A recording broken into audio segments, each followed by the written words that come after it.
What's up, everybody? Welcome to Class Action. My name is PLD. And I'm Richard Eric Jarvi, and you're watching the classiest movie show on the interwebs. It is the very much so the classiest movie show in the interwebs. How you doing today, Jarvi? I'm doing good. You messed up your intro, though. I always Kinda mess up the intro, no matter feeling what slow happens. today? A little slow. I always say our lines. I don't know why that is, but like I can't get a hold of me. I want to say. I'm supposed to say it's me. It's PLD. And then let you say your thing, and then we say it's a class. But it never works out because I always want to jump the gun. I always feel it's instinctive to say, "Welcome to Class Action," right? But eventually you think that after like was it 46 episodes that I would get it right by now, but It would I'm feel never gonna. it would feel weird if you got it right now. I feel like this is the rhythm that we're in. It So probably this would. is what we got to go with. It really probably would. But we're talking about Ed Harris today. I'm excited. I mean, I got to admit, I'm excited about this. It's funny because I got to throw you under the bus a little bit. Everybody thinks this is my episode, right? Everybody thinks that this is I chose it. Jarvi proposed this episode. Jarvi said we're gonna do the Judge versus Kodachrome because they wanted to do the father-son relationship. It's been a staple of action movie anatomy, been a staple of action industries. We always want to do like the father-son relationship, and these two movies are great at that. The Judge has Robert Duvall and Robert Downey Jr., and the Kodachrome has Jason Sedakis and Ed Harris. And yes, it is Ed Harris. So you might already know where my snap judgment's going to lie. I'm not going to, that's a spoiler ahead of time, maybe. But once he said that, I was like, well, it's Ed Harris. Absolutely, I'm going to talk about that. I'll do this because I love this movie. I hadn't even seen The Judge, and I was like, absolutely, let's do it. I hadn't seen Kodachrome. That was is fun. like seeing Kodachrome for the first time made me want to do this episode, these movies.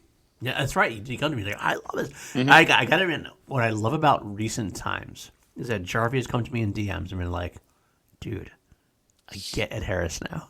I Totally. love Ed Harris now. I'm like, right? So I came to this idea. I'm like, all right, you know what? I've heard about The Judge. I've heard it's interesting. And I've heard like there's a lot of father-son aspects to it, which is a good thing. I'm like, all right, you know what? If you're going to tell me I'm going to do an Ed Harris movie, I'll do an Ed Harris movie, and I don't care what you're putting up against it. So I'll watch The Judge. And I watched The Judge, and I loved The Judge. I loved the movie. So, like, these are two movies that I really enjoyed. So I'm going to put them up against each other in 5 custom-made categories to see which one will prevail in the end. Can you stay objective though? I'm really going to try my best to stay objective. I really, really, truly am. Whether you believe me or not, I bet the chat is saying right now that I'm not going to be able to stay objective. No, I don't think you can either. I probably can't, and I'll be honest with you. One of the categories is probably the most. I can't. We'll get there, but I'll do my best. Especially if I can't. I will admit I can't probably stay objective to one category, but at least 4 of the other categories I'll say as objective as possible. But before we talk about the categories, we always break these down to 5 custom-made categories to see which one wins. We always have a couple games we like to play. The first game we usually play is what would Ed Harris play? What would he play? Well, we kind of know what he would play because he's actually in this film. I love the fact that we're actually talking Ed Harris. That's the first thing. You know how much I love Ed Harris. I think Ed Harris is one of the greatest supporting actors of all time. Every movie he's ever been in, he really kind of amps it up. Like, even if it's a bad movie, he makes it watchable. If it's a good movie, he makes it great. He always puts his 110% in, and that's why he's my favorite actor. So I always like to put him into scenarios where to see which other characters he would play. But he actually is in this film, Kodachrome. So we can't really honestly play this game. I could theoretically say what he would play in The Judge, but I mean, it's Vera Farmiga's part. It's pretty. It's could pretty pull it obvious he would play Vera Farmiga's part, and exactly he would pull it off better than she could, obviously, because it's Ed Harris. But so it just honestly didn't really make sense for this entire episode to do that. So we're gonna skip that category, but instead we're going to play the public defender. And Jarvi, I know you love talking about the public defender, and I know you like explaining the public defender. So I'm going to give you the stage. Explain to us what the public defender is. You know, for the first time, the public defender kind of makes sense as a legal plan in this case. It kind of does. I get what you're saying there. Because we're talking about the judge. Right. So the public defender and why we're actually called class action, we figured we would be a legal pun type show. So we had segments that were kind of like phrases from the legal world, and we figured we'd go ride the wave. We haven't done that, but we still kept the names. So in movies, usually the public defenders, they are depicted as overworked, underpaid. They might get nervous, they might throw up, and they might have to come up with things on the spot, just like we're about to. What happens in The Judge. I can't remember the actor's name who plays the first defender, the counselor who he fires. He looks like Zach Braff, but I can't remember his. It's not. It is. Dax Shepard. That's what it is. Dax Shepard. That's right. That's right. So yeah, public defenders. They are usually when they show up in court because of their those poor workers are overworked, is what I mean, and they might have to show up in court underprepared. Right. So a public defender for us means that we haven't prepared the segment, we don't know the topic, and we have a very special guest who is going to give us a question or a topic that we will have to come up with a top 5 list of on the spot. It's not always a top 5 list. We always kind of say it's a top 5 list, but sometimes people surprise us. I don't know what he's going to do. He could do anything he wants right now. It's really going to be we're really at his mercy. But it is Action Army General, one of our friends. He's been on the show before, and he's been a great guest of the show before. And he's on my Star Wars show on PLD Project with Jarvi already. Matty Gunner, my friend. How are you doing, my friend? What's up, boys? How are we doing? Doing pretty good. I asked you yesterday. I said, like, you know what? You want to come on? We're doing Kodachrome versus the Judge. You want to come on and give us a public defender? And Matty's like, hell yeah, I'll do it. So, yeah, I love the Judge. It's I could watch that movie over and over and over and not get bored of it. It's just so good, so good. And I like the feeling of you two being at my mercy. I'm always happy for that. It's kind of scary. I gotta admit. I got a top 5 list for you, Paul. The worst top 5 Ed Harris performances. Go. I don't know if I could do that. Don't make me do exactly. That. Don't make me do that. Don't make me do that. All right. It's the Bob Dylan movie. That's the worst one because he's only in it for like 2 seconds. So wow, you really threw Ed Harris under the bus. Masked and anonymous, and it's not his fault. It's like he's in it for 30 seconds. So like I'm disappointed. I'm actually more throwing the film under the bus because they only let Harris be in it for 30 seconds. So like that's why I'm like, yeah, it's not. That's why the film's so bad because he's only in it for 30 seconds. Exactly. It's like you tease it. Like I'd almost rather him not be in it at all. Because, like, you tease him and it's like, that's all you're going to give him? That's all you're going to give the fucking legend Ed Harris? Get the hell out of here. Yeah. You can't do that to Ed Harris. Absolutely. So, you have something for us, Matty? You have something? I do. You guys are ready for this? Probably not, but we'll go for it anyway.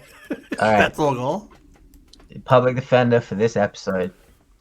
Top 5 Ed Harris performances. It's like, it's not that. You just blew my mind. I'd be here for 3 more hours trying to determine. Top 5 movie lawyers. Oh, movie lawyers. Okay. Oh, I like where this is going. Okay. All right. I like this. Do you want to go first, Jarvi? Legal professionals. I will allow you to have legal professionals. Cool. Okay. Well, I'm going to start off with an easy one because I just rewatched this. Tom Cruise in A Few Good Men. God damn it! That was my first choice too. Of course it was. You can't handle the truth. That is, Lieutenant Caffey is one of the greatest lawyers of especially the, I'd say, action movie anatomy universe kind of thing. It's like one of those things like where like it's just definitely TC legend right in our wheelhouse exactly. That's a great first pick. I argued it on general debate, but somehow I got screwed in a technicality. Yeah, you did. I'm only a host of that show. I don't judge the show, so it's not my fault. All right, let me think. Off the top of my head, I'll throw another one in there. How about? I got to think of his character's name. I can't think of it. Matthew McConaughey, Jake Briggins in A Time to Kill. What movie is that? A Time to Kill? You know, 1996, A Time to Kill. It's, Matthew McConaughey's in it. Samuel L. Jackson's in it. It's a racial divide when Samuel L. Jackson's character kills like the guys who raped his daughter and everything else, and he's a very southern. Yeah. It's really cool. You should actually, if you haven't seen it, John Grisham. Okay, so it's John Grisham film. Okay. I don't have a good one, so I'm gonna Yeah, already? Swing with this one. Michael B. Jordan in the movie Mercy. Oh Okay. yeah. That's good. I'll get There's that. probably a more iconic one, but I'm totally blanking at the moment. So this is the one I pulled. You're blanking already. My God. I am. We're only two. You're only telling your second choice, Jarvi. What are you doing? You're going to fail completely. All right. You want to throw it to me? Throw it to me? All right. Fine. How about this? We're talking Ed Harris, right? I saw this Ed Harris play this role on the stage in New York City. It's not exactly the movie version, but I'll throw it back to the movie version. Atticus Finch in To Kill a Mockingbird. Dude, do you know I haven't seen that movie? You've never seen that movie? No. Wow. Jarvi, that's a big one. That's a big one. Gregory Peck as Atticus Finch is phenomenal. Ed Harris is better, but that's just me, of course, on stage. But Atticus Finch in To Kill a Mockingbird is a classic lawyer performance. You really should see it. You really should see it. Mm. You're I've done. got nothing. You got You nothing? this is why I opened it up to legal professionals. You can have judges, you can have paralegals if you want. Wow. I can throw it in there if you're done. You want me to throw another one Okay. in there? No. I've got one. What's his face? Jesus, this is not my day. Give me a second. Why am I blanking on this dude's name? The movie is Fracture. The movie is Fracture. Fracture? Yeah. Why am I blanking? Jesus, Blade Runner 2049. Why am I blanking? Gosling? Jesus Christ. I couldn't pull Gosling. Dude, this shows how friggin' hungover I am today. Ryan Gosling as Billy Beacham. Fracture. That's not a bad choice. That's not a bad choice. I'll give you that. It's not a good one either. Okay, I'm going to throw this one out there. Maybe not one of my favorites, but for the Action Army, for Nikki Therese, Egg Lord, I'll throw it out there. In there, Elle Woods, Legally Blonde. Oh, good one. Right? Good one. Not exactly the most traditional sense, but she's a comedic role. She's very funny, and she's very powerful, very strong female performance. So I'll give that. I know Nikki Therese loves Elle Woods. She even wants to name her Shimoda character after that, some similar way. So I'll give that one Elle Woods. So there we go with that. I should have gone with Jim Carrey in Liar Liar. That's a great one. Why don't you go ahead and do that? You can do that. I'll give you that. Jim Carrey and Liar Liar. The pen is blue. The pen is the color of the pen that I hold in my hand. Why? My favorite part of that the whole movie. My favorite part of the whole movie. It's I object. Why? Because it's goddamn wrong for my case, or whatever it is. It's absolutely deficient in my case. That's a good film. I love that movie so much. I gotta be honest with you. And I know maybe it's not the greatest film, but it's definitely one that I love. It's enjoyable. Exactly. Sure. Anything else? Anyone else you want to throw out there, Jarvi, as a potential? I think we're done. I think we both got 3 in now. All right. We'll go with that. I will throw one more in there just because I want to, because I can think of it off the top of my head. Denzel as Beckett in Philadelphia. Very solid performance and a great time. I'm a big Denzel fan anyway, so anytime I can see Denzel, I'm all over it. So good one there. So all right, do we pass muster there, Maddie? Yeah, you did. Let me quickly give you my top 3 that I came up with. I really want to hear that. Yeah, absolutely. My honorable mention: Joe Pesci as Vincent Gambini in My Cousin Vinny. That is a great one. That's why I can't believe I forgot. I was just talking to Ben Bateman about that yesterday, about that movie. He just watched that movie the other day for the first time. And I'm like, this is how did you not see this movie growing? But go ahead. So anyway, who else you got? Mickey, played by Matthew McConaughey in Lincoln Lawyer. Wow. Lincoln Lawyer. That's I forgot about that one. That's a good one, yeah. I was going to go Fletch in Liar Liar, but I decided my number 2 should be Daniel Kaffee, played by Tom Cruise, obviously, TC Legend and A Few Good Men. My number 1 also just so happens to be my favorite Metallica album. It's Arthur Kirkland, played by Al Pacino in And Justice for All. Oh, I forgot about that one too. Me too. Good call, Maddie. That's a great list. I like where your mind's on that one. Good job. Pacino kills it in that movie. So good.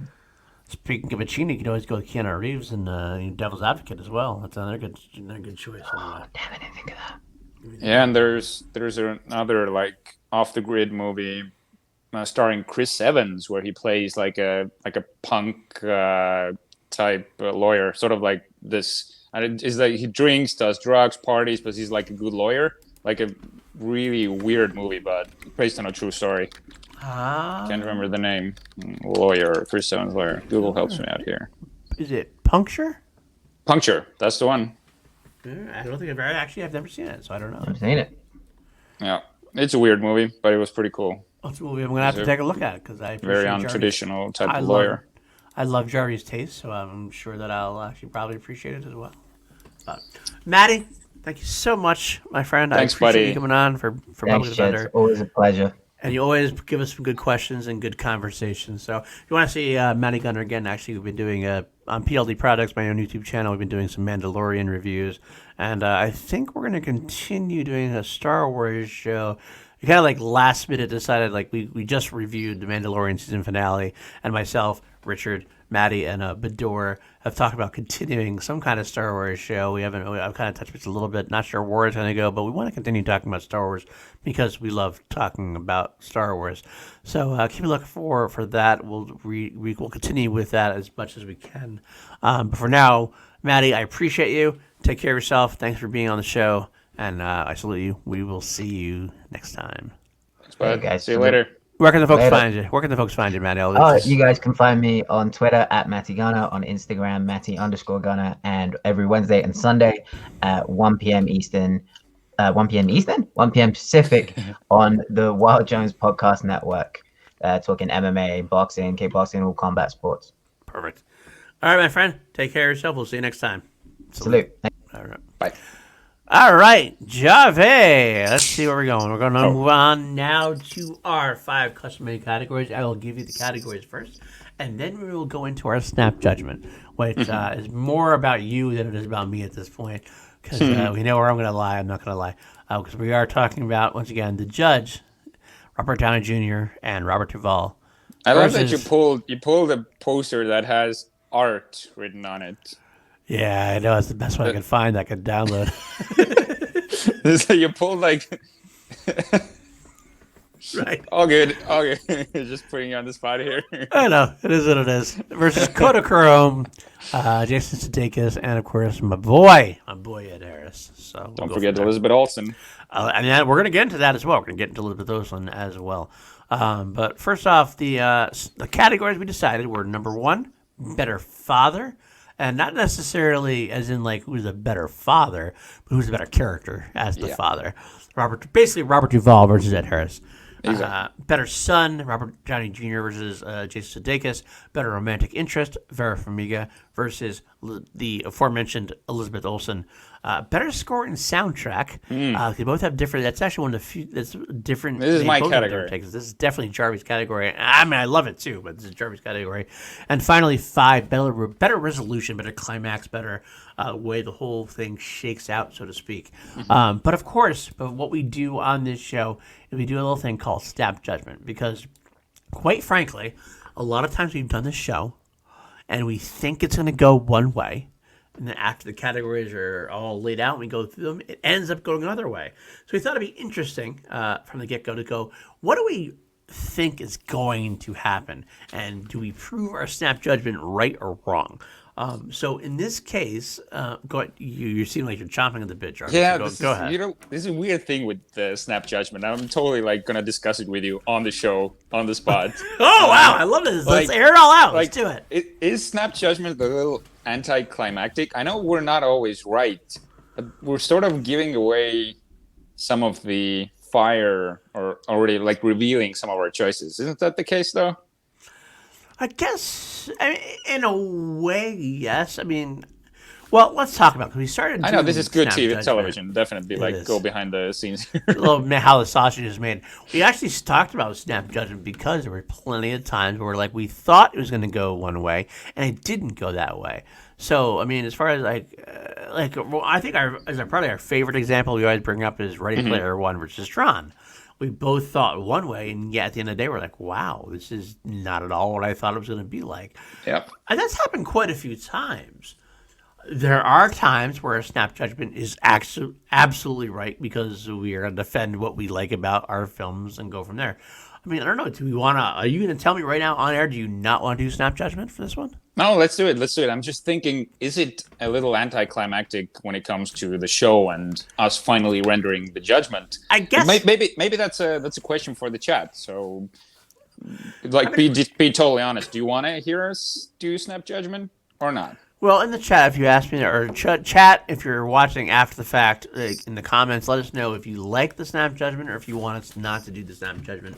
I guess because it's kind of funny because it's one of those situations where it depends, really, honestly. Mm-hmm. Like if the snap judgment is accurate, yeah, we're giving it away. If the snap judgment is something that's like weird and not accurate, then it's like, well, that's kind of cool to see. So I mean, it really depends, doesn't it? I mean, like if we were talking about Tron versus Ready Player One, for example, it would have been a cool snap judgment because we would have been wrong. And when we're right, it's kind of like, well, then you're giving it away. But when you're wrong, it's fun. But like, I don't know how to I'd have to go back and look at the stats and look at the actuals, like how many times we were right versus how many times we were wrong. I wish there is a statistic that shows when people close our show. That's true. Is it usually when we get the snap judgment, or is it when we just start talking?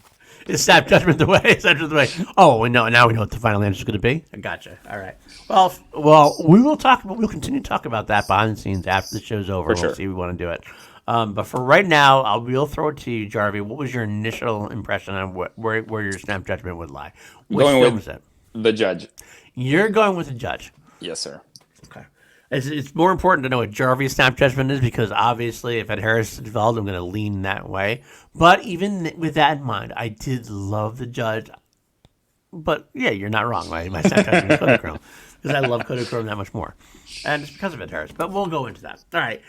Fair enough. Let's move into the five categories. This is like the meat and potatoes of the show. This is where we're going to find out, talk about the both categories and see which film we like better. But I will say up top, apart from my snap judgment, I did love both movies. I thought both movies, they were similar to a degree, but they were also very different in some ways. But they both had that theme that is something I'm a sucker for. I love the father-son relationship. And I should say the fractured father-son relationship. It's like where they're both in a very bad place, but yet at the end of the journey, the end of the film, you get to a point where they do reconnect in some way. Even if it's not a complete reconnection, it's a way that they can live with each other, they can show each other love, and they can move on. And it's kind of just it's a human connection we all need. You know what I'm saying? Absolutely. I think these categories are, before we even get into them, they are so close. Each category is so close because the characters are really similar, yet different, but they are on the same level of quality. Right. Like they're so close. It really is. Like they're not even like this. They're not like. I mean, the theme of the movie about father-son is similar, but everything else about the movie is completely different. And yet, there are definitely those archetype moments where you're like, yeah, I liken that to that. I can liken that to that. And it's like, which one's better? I don't know. They both are really great. Same, but different. Exactly. So let's get right into it. The first category is probably the easiest category for me, obviously, but I'm actually curious to see what Jarvi says, and I hope he's not going to break my heart. The better father character. I'm going to be objective, dude. I'm not going to kiss Ed Harris's ass just because of it. I know you are, and I'm going to try not to be too. And here's the thing. It is obviously Robert Duvall versus Ed Harris. I absolutely love Robert Duvall in this role. It's a very good role for Robert Duvall. He plays an older judge character who has a fractured relationship with his son, Robert Downey Jr. He's involved in an accident. He's got a medical condition that has led him to have memory loss. There's an accident involving a former convicted. Yeah, someone he convicted. Someone he convicted, and he's killed. And it has to do with like whether or not the judge is involved, how much is he involved, how much does he remember, because he has cancer and he has what's called chemo brain. He has a lot of lost memories.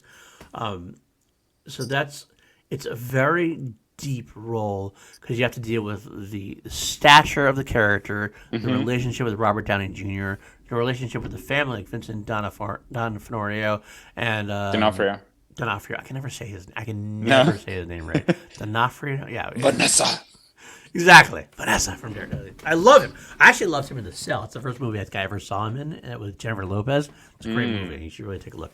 But it's a great character for Robert Duvall. And it's a very prideful character. Oh, absolutely. Yeah, he's very prideful. That's where it comes down to this moment where he doesn't want anybody to know that he's mentally incapacitated to any degree because it might screw up his previous judgments and things like that. He wants to be the leader of the community. He wants to remain that leader of the community. And it's a wonderful role he's in. And we're putting him up against Ed Harris in this role. He is a celebrated photographer. Probably one of the more celebrated photographers. Like it's one of those things where America might not know who he is, but all the photographers in America know who he is. Like he's that kind of role where he's like famous in that niche. And very successful. Very successful. Yeah, he's been in all magazines. He's done great award-winning shoots and everything else. But he is legitimately an asshole, and he knows this. He's fully 100% on board. Then he too has a fractured relationship with his son, Robert Downey Jr. He too is dying of cancer, and it's about trying. Whereas the judge is like he's forced into a situation to reconnect with his son. In Ed Harris's case, and that it's about the whole idea is wanting to reconnect with his son to a degree before he moves on. Which is both slightly different storylines, but they end up leading to a similar place. So it's Robert Duvall versus Ed Harris when it comes down to it. I mean, I guess we should probably more ask you because I love. I love Ed Harris more in this role, and the reason why, even if it wasn't Ed Harris, I love Ed Harris, like the idea of the humor in the Ed Harris role, the ability of him, the interaction between him and Jason Sudeikis. To me, it's more what I wanted from this kind of movie. Robert Duvall is a great character, and I love his interactions with everybody else. But it's his job with Robert Downey Jr. is it's special. It is magical to a degree. There's some moments where it's really touching, but it's not quite overall the same connection that Ed Harris ends up having with Jason Sudeikis. So I'm going to lead Ed Harris because obviously everyone knows I'm going to go that way. So I'm trying to be objective about it, but I did still lean that way anyway. So Jarvi, you can either tell me why I'm right or why I'm wrong. No, you hit all the right beats, but it is way closer to me than it is to you. I feel like the Duvall Downey relationship, their dynamic, it's deeper than I feel like with Sudeikis and Harris. But one thing you didn't talk about Ed Harris, he looks like he's on freaking steroids in this film. Doesn't he? Like acting wise and physique wise. Like the first time we see him beat those drums when he's wearing the tank top, dude is ripped. When he's playing those drums, his arms are blown out. I was like, dude, it's gotta be 70. How old is he? He is 69. He might turn 70 this year actually.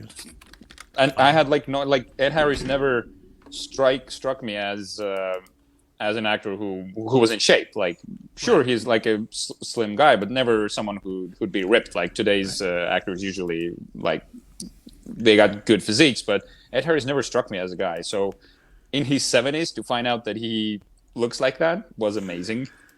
I love when I watch that drum when he starts drumming and everything. I'm like, wow, damn! He not only is strong, he can rock out. Absolutely.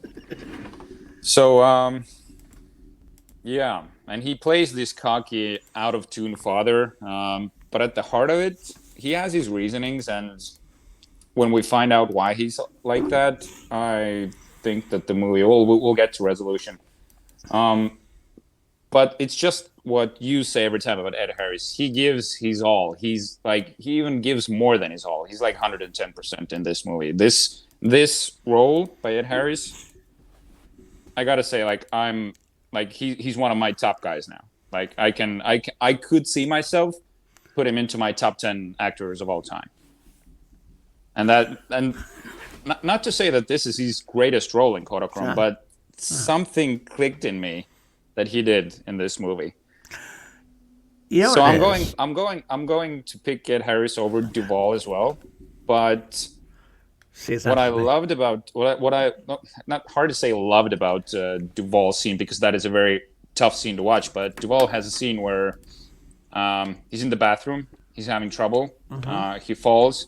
That is a very raw, tough scene to watch. I'll just say I lost my father to a very similar condition than that Duvall has. He had the same type of cancer, and to see that depicted in the movie like that was really honest and sort of.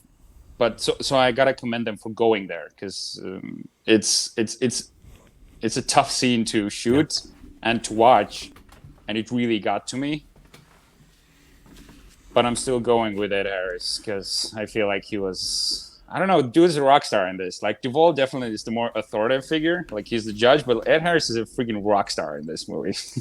You're right. You're wrong. I think part of what you're trying to say, maybe you can correct me if I'm wrong. I honestly think Kodachrome as its whole is more of like a cliched story overall. It is. Yeah. They both are, actually. And they both are cliche to a degree, but I mean, the characters are, but it's just like the performances of all three of them, and we'll get to them at this point. But Ed Harris specifically in the role elevates the script. The script themselves might be a little cliche. I'm not going to lie about that. But it is this raw look at these characters that really sell the whole story and make you get that involved. Yeah, agreed. They try to make there's times where like you almost expect the films to soften, to like make them like lovable characters to a degree. Like, oh, I don't even understand why they had a problem with this guy in the first place. No. They commit. Ed Harris in this role is a fucking asshole. He's like, there's so many times like you give him the chance and he still makes himself an asshole. For sure, yeah. That's the best scene I think for this is when he's visiting his brother, Bruce Greenwood. Dude, we should have had the better brother as well. D'Onofrio versus Bruce Greenwood. That would have been a good category as well. That is we could add that if you wanted to, but like, it's a good call. I love Bruce Greenwood. So yeah, go ahead. He pretty much he goes to his brother's house. And their relationship has soured as well, and he just starts telling his brother that he used to date and fuck around with his wife, who's now his wife, who had no idea that they were together before. Like, you're at his house. Right. You shouldn't be talking about this stuff. At that point, when you're dying, and like after so many years, he's like, I used to fuck your wife. What are you doing at this point? But that's Bruce Greenwood says, like, Ed Harris says, are you going to come over and hit me? Right. He's like, there's nothing left to hit. Right. That is like, dude, you just destroyed him with this one sentence. And Harris knows it too, and the answer's kind of like, "Yep, you're right. You're right. Yep, absolutely right." And that's why he's saying it though. There's nothing left to. He almost like it almost feels like he needs to do this because it's the only way he can feel even like a remotely bit alive. He wants that like anger and hatred towards what he needs to feel something in a way. It's just so powerful stuff. I mean, it's similar the whole time. I mean, that's like probably the biggest scenario. There's plenty of times he has conversations with the Elizabeth Olsen character. It's all very raw, like things like you wouldn't say to people, but yet because he almost has this pathological need to say these things and to cut deep that he does, and he goes on with it. That is sort of his creed, what he lives by. When he's in the car, he talks about nothing good ever came from happiness. Like, happiness is bullshit. Like, and you can see that he built up his career, his ambitions as a photographer, that he's going to be driven by sex, rage, suffering, sort of conflict. And he says nothing good ever came from happiness, which kind of shows you what he is as a character. Exactly what he is as a character, and it works so well for the most part. But all right, we've actually talked about this for long. Right? We both agree that Ed Harris is a better character and better actor in this role. I'll say I love Ed Harris better than Robert Duvall. Anyway, that's my overall. But in terms of this show, he does win for Kodachrome. Although even someone as an Ed Harris fan as I am, Robert Duvall has a great character. There's definitely for sure. not wrong with that. His moments with Robert Downey Jr. are phenomenal. They he are. has a lot of good moments where like it's just like nobility about him, which is hard to replicate. It's really hard. And those scenes where he has this honor about him, you're like, you almost hate to watch it go down the way it's got to go down, right? Yep. You know what I mean? Absolutely. Totally. Like Robert Downey Jr. starts pulling those cards that you know he's got to pull. Like you know for like almost like the whole film he's got to pull these cards. But you almost feel like Robert Jr. Like even though like it makes sense legally and it makes sense with like you want Robert Duvall to be exonerated or to have a happy ending. You want him to have to do what he has to do. But at the same time, you side with Robert Duvall. You're like, don't do it, don't put him through this because you know that's more important to Robert Duvall, right? Agreed. You're taking me through the emotions of the movie again. Right? Exactly. It's what it is. It's a great movie that way. But before I do so too much, all right, we do agree. We still like Ed Harris and Kodachrome better as a more entertaining. Just a hair. Because I could also see the Judge still work without Duvall. Like I wouldn't want to, but I could see the movie work. As like you said, Kodachrome feels like your more cliched movie. But Kodachrome isn't good without Ed Harris. I don't see anyone really elevating that movie. Agreed.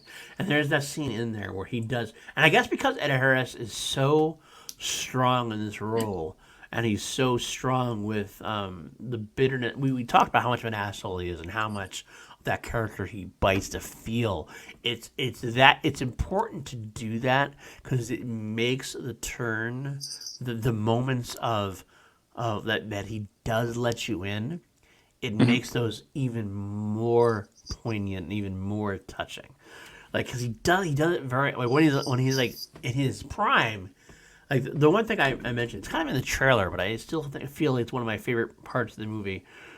He's sitting down, like there's like a party going on outdoors. He's sitting with Jason Sudeikis, and he kind of sits there and he's like, he sits there and asks him, he's like, why did you come along to this? Like, I asked him. Ed Harris asked him. He really pretty much made Jason Sudeikis, the son's character, come. But he wants to know, like, why did you? And Jason has this like great, like, honest moment. He's like, I want to see, like, if you measured up to the asshole you've always been in my life. And he turns and he just goes, How am I doing? And this thing is like, he's like, you're not doing bad. You're holding your own. You're holding your own. And Ed has this like great smile of like. Yeah, I know, man. But it's such a great humanity moment and such a perfect look into that character. This little just this moment of humanity in there, and that's what makes the character so. And comedic timing, like you don't usually think of Ed Harris as a comedic actor, right? He has these moments in this movie, like the one you just said, and also when they're sitting at the dinner table, and he says, "I remember every shot I've ever taken, every last one of them." Sudeikis goes, "Everyone, that is impressive. When's my birthday?" And just the silent. Blank slate that he gives you. Bruce Greenwood says February 19th. Ed Harris goes February 19th. Like that comedic timing right there. Like that's perfect. Perfect. It's needed for the role, but it just those little slices that let you in. So I'm all in with you on that exactly. And the moments where he does finally break down, you're there with him and you feel it. And God, and like the moments I've never seen. And I can't say I've never seen, but one of the things I love about it is that, and we'll talk about this more when it comes into the climax, but the moment at the end where he's not there anymore, he still like overshadows the whole sequence in a way. Like you still feel that character there, and you're like, God, I love it, dude. God, these final moments that both when we get to it, they're tough. They're both tough moments, both beautiful moments in a way. Beautiful moments, but we will get there. Okay, so we both agree with Ed Harris. We spend way too much time on Ed Harris. Category one, just the right amount of time. Exactly. Let's move on to this one: Robert Downey Jr. versus Jason Sudeikis. Yeah. These are actually both. I'll take this one if you don't mind. Go right ahead. You started the last one. Absolutely. Go ahead. So Jason Sudeikis in this role, I feel like he doesn't do enough when I watched the movie the first time. I was like, he's doing his same skit like I've seen, sort of like with less humor than in Horrible Bosses and these movies that he has, like Drinking Buddies. Mm-hmm. So he felt like a very casual sort of character, and I didn't see like a lot of character work in there. On my second watch, I realized that that exactly was the point of his character too. Because the first, when I heard about this movie, like Jason Sudeikis is a tour de force in Kodachrome, like some time, I was like, okay, good. Like this is his meaty dramatic role that he's totally gonna like blow out and show us and surprise us. But it wasn't. It was a casual. It was more subtle. But on my second watch, I realized that was the point. Like we weren't supposed to be getting this tour de force out of him, which the title was probably misleading of the article. But Robert Downey Jr. in The Judge, I'm sure you agree with me. He kind of still reminds you of Tony Stark in a lot of ways, right?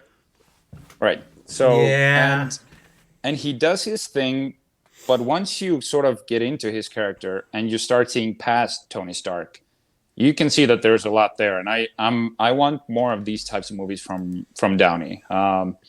He has depth. He always will have his sort of quips and weirdness about him, but that's him as a person, and I feel like he's this Denzel Washington type that just be yourself in movies, and I enjoy that. Like you don't need to do more, which he has in him because he's shown what he can do in was it Chaplin? Yep, Chaplin. Yeah. So we know that he has it. So in a way, again, both these characters in Kodachrome and in The Judge very similar because you feel like they're doing their thing. But I gotta go with Robert Downey Jr. I'm gonna go. I feel like this is his movie. This is his performance. This is his moment to shine, and he does. He elevates this movie, and I don't see it working without him. Okay. I'll tackle this. I agree to a point what you're saying. They both kind of do play. It's basically Robert Downey Jr. and Jason Sudeikis playing themselves to a degree. I guess like fairly or unfairly. Now, Downey Jr. is more established than Sedakis. Sure. Of course. So when Downey Jr. plays Downey Jr., it plays more solidly as Downey Jr., if that makes sense. Of course. I had a much harder time seeing past the Tony Starkisms. Now, I did see past them. I'm not going to lie. There's a moment where I'm like, okay, this is not quite Tony Stark. But since Chaplin and since, more importantly, since Iron Man, I have very much a hard time seeing anything but Tony Stark in the role. Now, Jason Sudeikis, I've seen in a couple movies, and he does pretty much play the same general type character. Although there was a more harder edge in this character than I've seen from him. But there's also a softer edge to this character than I've seen from him as well. Some of his scenes with Elizabeth Olsen really hit home to me. I think I have to slightly give the edge to Sedakis, and only that Really? I see a different, like, I don't see enough of a difference between Tony Stark and his character in The Judge that I do in Jason Sudeikis. And it might be that I haven't seen enough Jason Sudeikis movies. It might be, honestly, that both of them are probably equally as, themselves in a way. I've seen enough of Tony Stark to be hammered home into that role. Jason Sudeikis, I love. There's certain moments in there where it really made sense, and it's more with the relationship, I think. And I think we might be getting into this a little bit in a few seconds when it comes to romantic interests. I believed more in the Jason Sudeikis Elizabeth Olsen romance than I did in the Robert Did you Downey really? Jr. Okay. Vera Farmiga romance, and that's why. And I don't know why that necessarily is, and it might be actually. It's kind of weird that I'm actually voting on this category, and I'm basing some of it on the female interaction with it, like That's with other characters. That's where I wanna object, sort of interject, if you don't mind. So try to think of the character work and the actor. Sure, chemistry is important. I got it. It goes under the lead category here, but try and think of effort and more like isolate the actor and character from the other actors and characters. I know I'm totally trying to convince you now. You are. But I feel like Downey he didn't get enough respect for this movie. I think this is his best movie aside from anything in Marvel that he's done. I even like this more than in Kiss Kiss Bang Bang. Wow. Okay. And there's a lot of effort in this role, which or maybe not the best case every time, but I don't know. It feels like he's giving it his all. He's really sunk his teeth into it. As Sedakis sort of feels like he's cruising through the role, and he works. He's enjoying himself.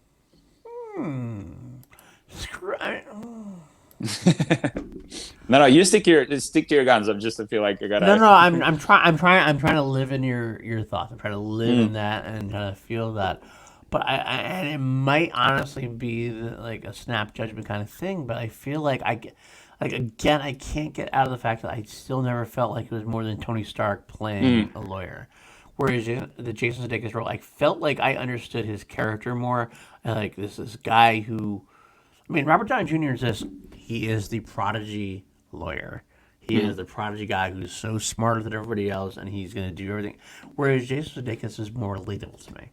He's someone that, like, I mean, and partially because I'm a music guy. I love music, and I felt like that thing, like this whole idea of, like, I felt he is feeling music dying to him, like it's kind of becoming the top 40 thing, not about artists and everything else. And he really feels that, and Jason Sudeikis does a great job of portraying that to me. Like I empathize with his career and his interaction with the arts, and that makes it even more that I want to see more from him. Whereas, like, I've seen the snarky lawyer role done many times. The brilliant snarky lawyer. I've seen done that many times, and this is basically just Tony Stark playing the snarky lawyer to me. There's moments of greatness in it, absolutely, but I love Jason Sudeikis' like his desperation, his needs to connect on so many different levels. It's weird to me. I don't feel like he is desperate. I feel like he's always. I don't ever like feel for him in that sense because it feels like he's always in control. He's not really worried about his life. Sure, there's some tough career choices that he made and probably has to make, but still, he doesn't feel like he's in any danger. Really, he feels like he's cruising. I guess I can see where you're saying. I mean, it depends on how you look at it. If you watch it, like it depends on. I guess I think you're more detached from it than I am, and I guess maybe. It might be a case. And that just might be the case. I felt like every time, like when he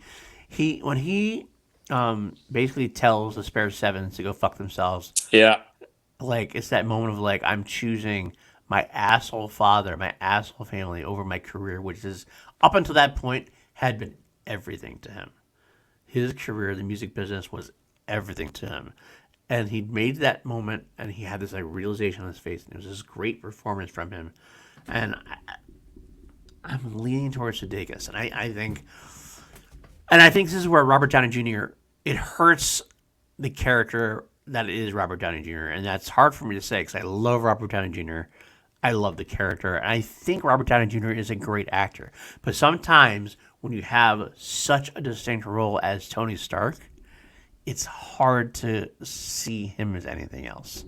I have a hard time getting past that. But don't you think it works here, the way that he is this? And one last push. I'll ask you this: do you see Kodachrome? Do you see the Judge being as good as it is without Downey? Is he more replaceable, or is Sudeikis more replaceable? That's a very hard question. It's a very difficult question. I know where you're coming from for this. And I don't think you're wrong. I think Sedakis is more of a blank slate in that sense, and that he's replaceable. But at the same time... Yeah, it's tough to say because it's hard to unsee what you've already seen, right? But that makes it more relatable to me. So I like Jason Sudeikis in that role better because it is more relatable. Because of that, I see myself in that role, and I engage with Jason Sudeikis in that role. Now we're getting to the meat of it. I don't engage with Tony Stark in the role. Tony Stark I feel like I'm your psychologist here. It is to a degree. But how does that make you feel? It makes me feel like I like Kodachrome better. As far as Sedakis goes, I think Sedakis is good. I love Robert Downey Jr. in the role, but it's Jason Sedakis for me. I tried. You did try, folks. You did try. You tried. It's all good. So we are there with that. Let's move on to romantic interests. We got Vera Farmiga versus Elizabeth Olsen, and I gotta say, and it's not like a broken record. I'm leaning towards. I'll say right off the bat that I'm leaning towards Kodachrome. But the reason why, and I will come clean 110% on this, I have a crush on Elizabeth Olsen. I love Elizabeth Olsen, like hands down. There's so many different times I've seen Elizabeth Olsen. I've been like, and it's funny because she's Scarlet Witch. So we're talking about Marvel movies, right? Yeah. But I don't see her as Scarlet Witch. I kind of see her. I've seen her in like other roles more recently. She was in the movie I can't remember the name of it right now that we love. With Jeremy Renner. With Jeremy Renner. Oh, I just watched it last night. Wind River. Great God, role. She's so good in that role. But there's something about her that I really do have a crush on. I really love her in the role. At the same time, I've always been a huge fan of Vera Farmiga. Mm-hmm. Like I first saw her in Up in the Air with George Clooney, and like I was like, okay. But then I've seen her in so many different things, like the Bates Motel and other things as well. And she's very good at what she does. The Conjuring movies, she's in those as well. The Conjuring movies as well. That's where she blew up, I think. That's probably her most famous role, but she's been in Godzilla, King of Monsters, and everything else as well. I'm trying to think which one.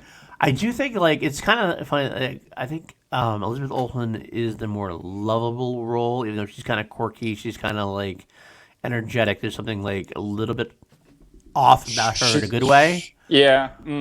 But interesting because I'm on the opposite side. Vera Farmiga, I think, is more off.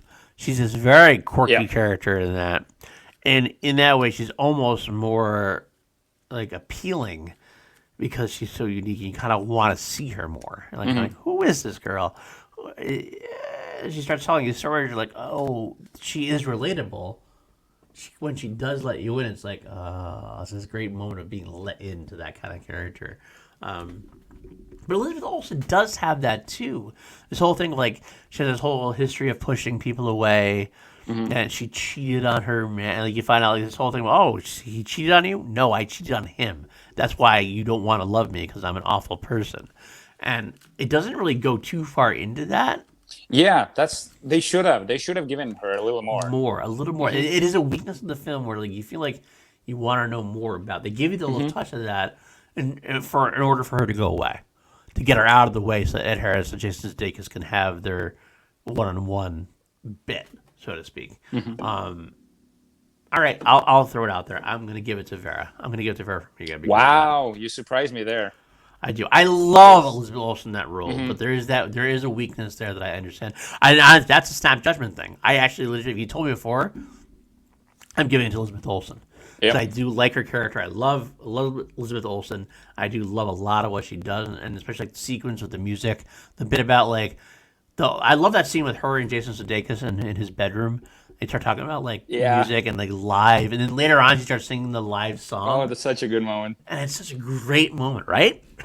So I would give it to her, like snap judgment. But the more I do think about it, the judge does a better job with that exact same type of role, because you need to take Vera Farmiga away in order to get Robert Downey Jr. and Robert Duvall to have their moments together.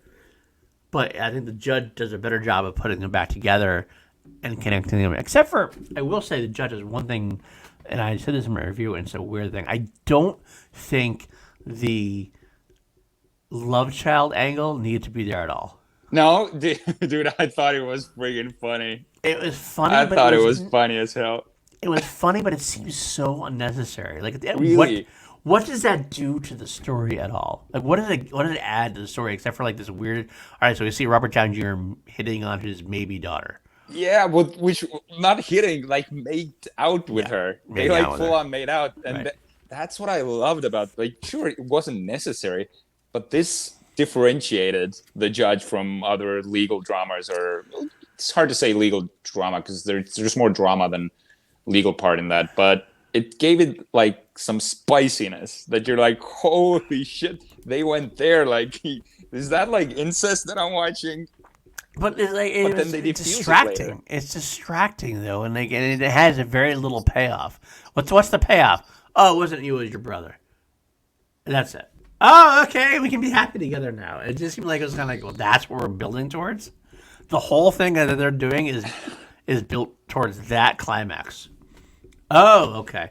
Let's get this out of the way because we want to be together now. It just didn't do as much for me. Like overall, was funny. story. It's funny. It was humorous, but it didn't serve the story well to me. Like at the end of the day. But regardless, I will say that overall, as far as romantic interests go, I do think Vera Farmiga is a slightly better love interest. Although I do love Elizabeth Olsen in Kodachrome. It's one of my favorite parts. I know, and I'm totally with you because Elizabeth Olsen, like, she's also like low key my celebrity crush at the moment. Right. And but she's more, like you said, she's more like this girl next door vibe. And Vera Farmiga has this more quirky vibe, and also Vera has this sort of, I don't know, uniqueness and sass about her that a lot of actresses don't have, and her character is also very unique in that way. Like they have this back and forth with Downey. They sort of get into like an argument, and then she storms off and still says, "I'll be thinking of you when I touch myself later." Like, sort of, like, it's such a weird thing to say, but totally shows her what kind of character she is. Like, that is, like, you want more of that because it's totally unexpected. Yeah, I agree with that. But like, again, kind of has a comedic effect to it. So I'm totally with you. I'm going with Vera Farmiga as well. Okay.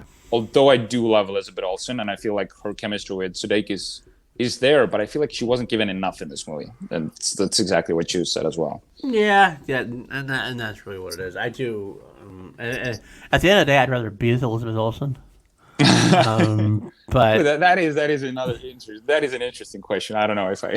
I should say, honestly speaking, I mean the character, not necessarily the. Okay. Like, not the actresses, because that's a totally different. I can't go there because I don't know them. I can only go by the characters. This is a whole different show. That's true.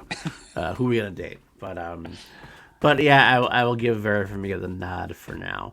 Let's move into scores and soundtrack, which is your forte on this one. You specifically asked this category. I asked for this. And tell me about what you think.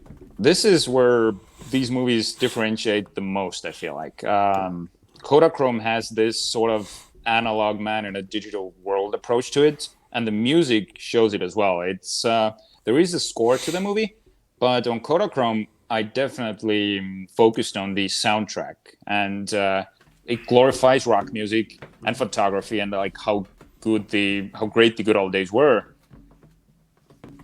So I feel like the soundtrack gave a lot of atmosphere and just the right type of style to the movie. Now, The Judge has a score by Thomas Newman, and that is a brilliant score. Like, it's an old school type of score. It reminds me a lot of what Hans Zimmer did in the 80s, like sort of like with this Rain Man sort of levity to it.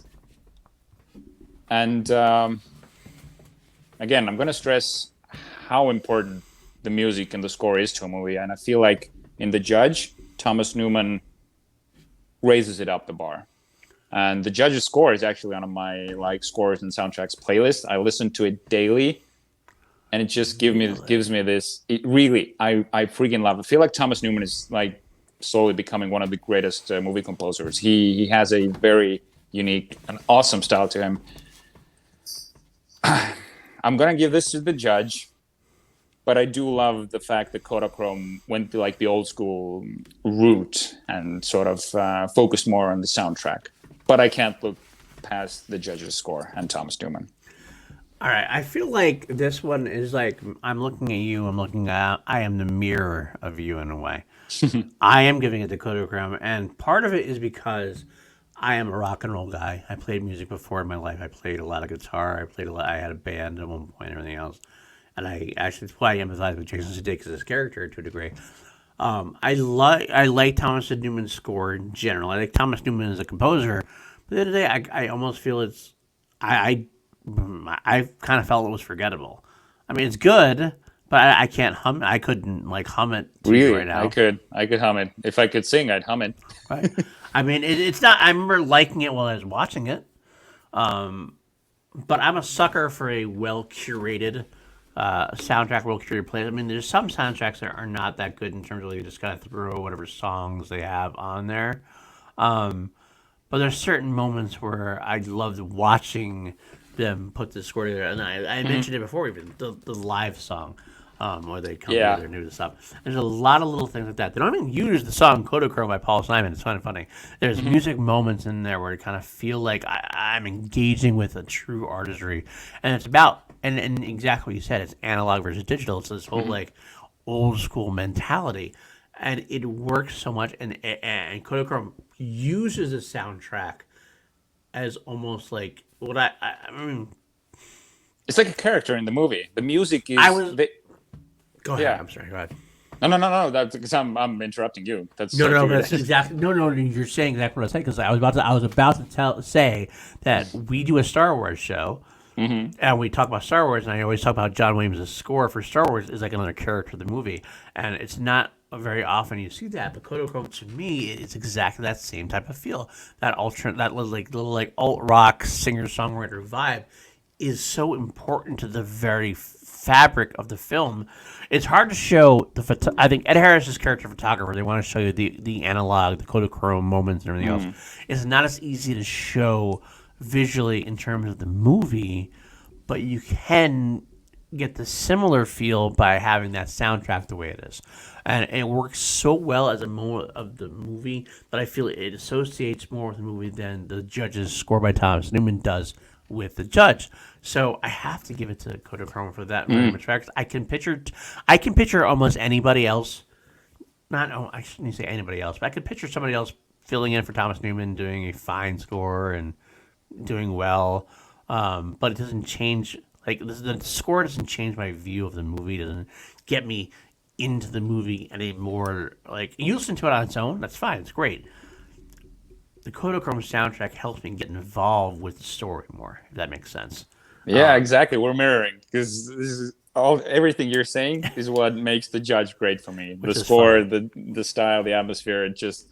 It creates a character in the movie for me. Well, in Kodachrome, they pretty much say that the music is a character because they talk about the music that they listen to. And the Judge, obviously, they don't. Very much so. But yeah, I don't know. There's some magic about the Thomas Newman score, and I should send you a link later of the theme and just let you listen to it. Yeah, you should because it is very melodic, and you can hum. I'm like humming it in my head right now. You might be right. I mean, like I'm thinking about it a couple of days later. I don't get it, but like that's me right now. And so absolutely. That's why I got it at this point without thinking about that. Maybe in a couple of days I'll change my mind, but this is where I'm going with right now. I got to give it to Kodachrome. All right. So, there we go. right. We are last category, the resolution. I kind of want to let you go first on this one as well because I'm kind of stemming back and forth in my head about a couple different things. So I want you to go ahead and take this, even though you took the last one. Take this one as well.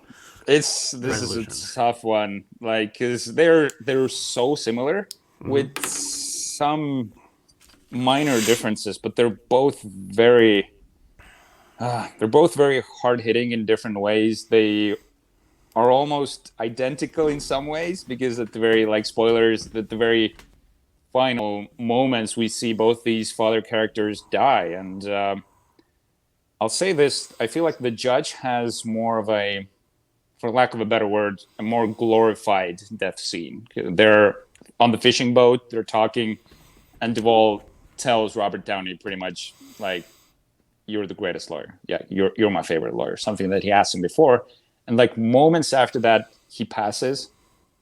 So it kind of feels like your perfect moment. This type of thing doesn't really happen in the real world. Like people don't die after they just said their most important thing. In Kodachrome, we get a more abrupt, more of a shocking death scene. And there's something in Ed Harris's eyes that when it happens, he sort of no one knows what happens after death, but he sort of glimpses into the unknown. He gets shocked and he watches. There's something so raw about that moment, and it happens in an unexpected way, because in the Judge you're pretty much expecting for Duvall to pass. Interestingly, I'm talking myself out of my initial decision, because I feel like if I'm talking about these movies, the Judge has a more memorable conclusion or resolution. But Ed Harris no, because I can't. Ed Harris is a different category. I have to base this on the overall resolution. I'm still going with the Judge, and I'm going with the Judge.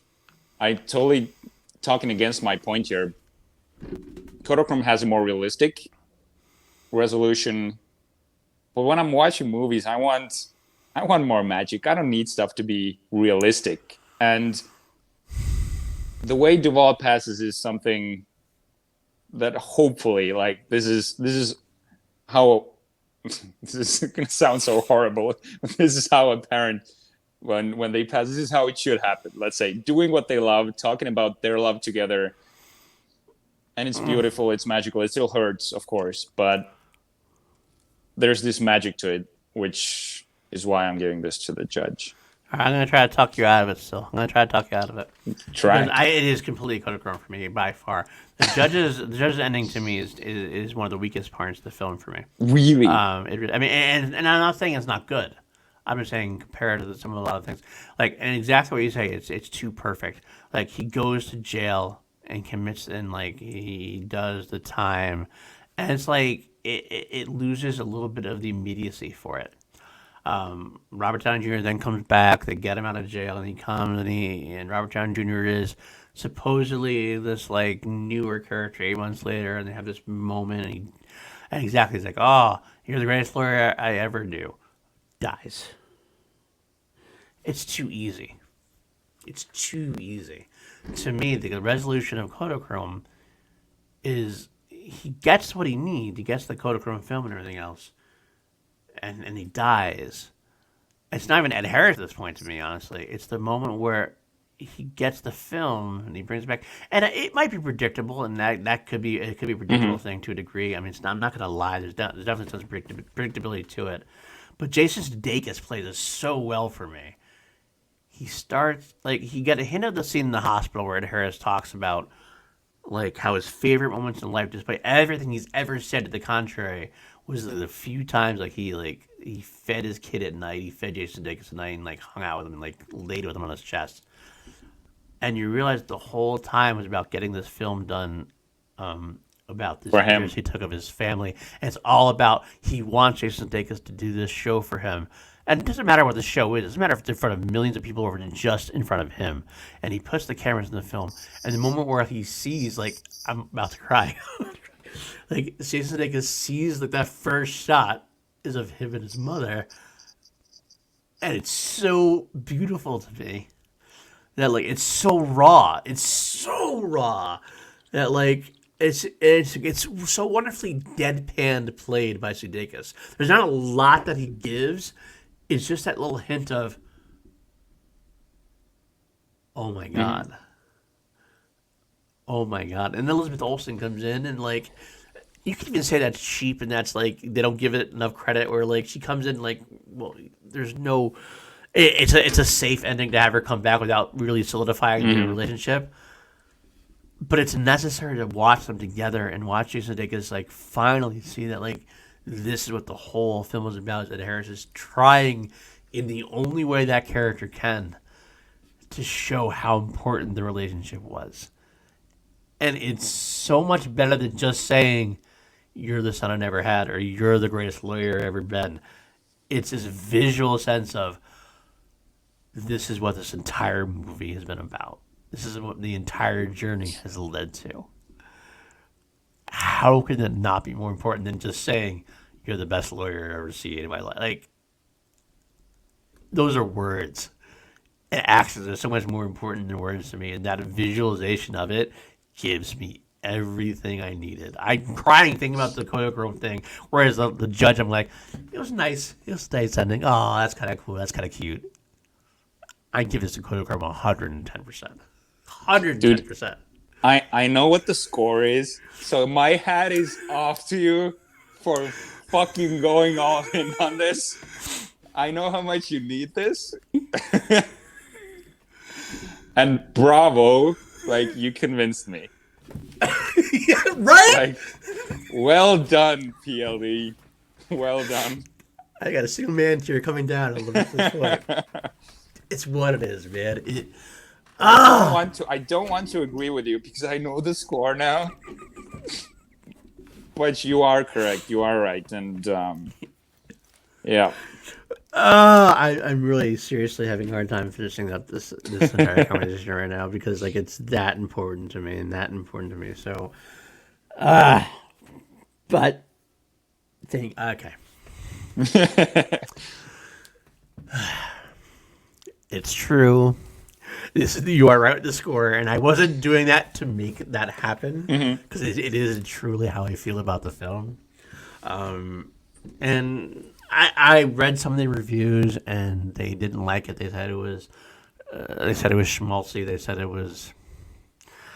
I don't even know. They said a couple different things. They said it was basically cheap and chintzy, and I couldn't disagree more. And maybe it's just where I was at the time when I watched it, but it sold me 100,000%, and I cried 100. I cried. I still cried. I'm still crying at it now. It's a beautiful moment to me, and it's the best resolution possible. You don't need the actual interaction. You don't need it. You don't need it. It's just he knows, we know, everyone knows what you need. So, well, since I convinced you, I am. I'm still amazed by your argument in this.